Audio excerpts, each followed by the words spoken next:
Fighting against sin without grace is like trying to fight a wildfire with a squirt gun. It's tiring. And some of us were tired and worn out. Trying to restore a marriage without grace, it's a tough road. Trying to restore relationships or keep relationships intact without grace, trying to establish a new identity without grace. Even if we can white knuckle it, even if we can make it happen for a time, what's the result? We end up like these Pharisees, like these religious leaders. We become hypocrites, we become moralists, we become works-based righteousness, and eventually that foundation crumbles. It's not strong enough to hold us. Imagine what must have been going through this woman's mind. She is prepared for a stoning, and a stoning was rough.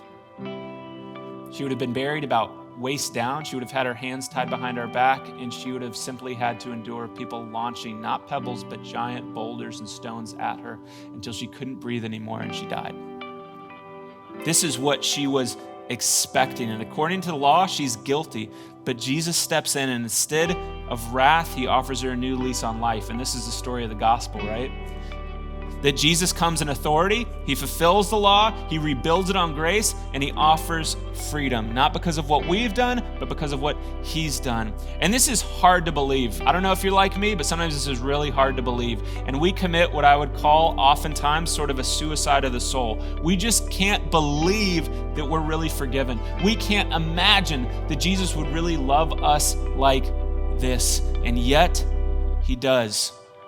And so we prepare ourselves to be stoned day in and day out, or maybe when we just feel like we've messed up too bad, it's like, there's no way Jesus could want to know me now. There's no way he could forgive this. There's no way he could want a relationship with me or still want a relationship with me. There's no way he could restore this relationship. There's no way that he could put this back together. I guess I might as well just tie my arms around my back, and we prepare for a stoning, but guess what? It doesn't come.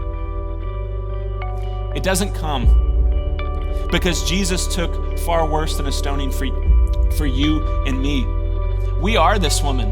We're the woman at the well. We're the blind man. We're Barabbas. We're the thief on the cross. We're these Pharisees. And without someone stepping in, we're doomed to suffer this eternal stoning. And yet Jesus comes and he lives this perfect life. Jesus takes our worst, his sin, this woman's adultery, to the cross. And he stays there for 6 hours and he finishes it.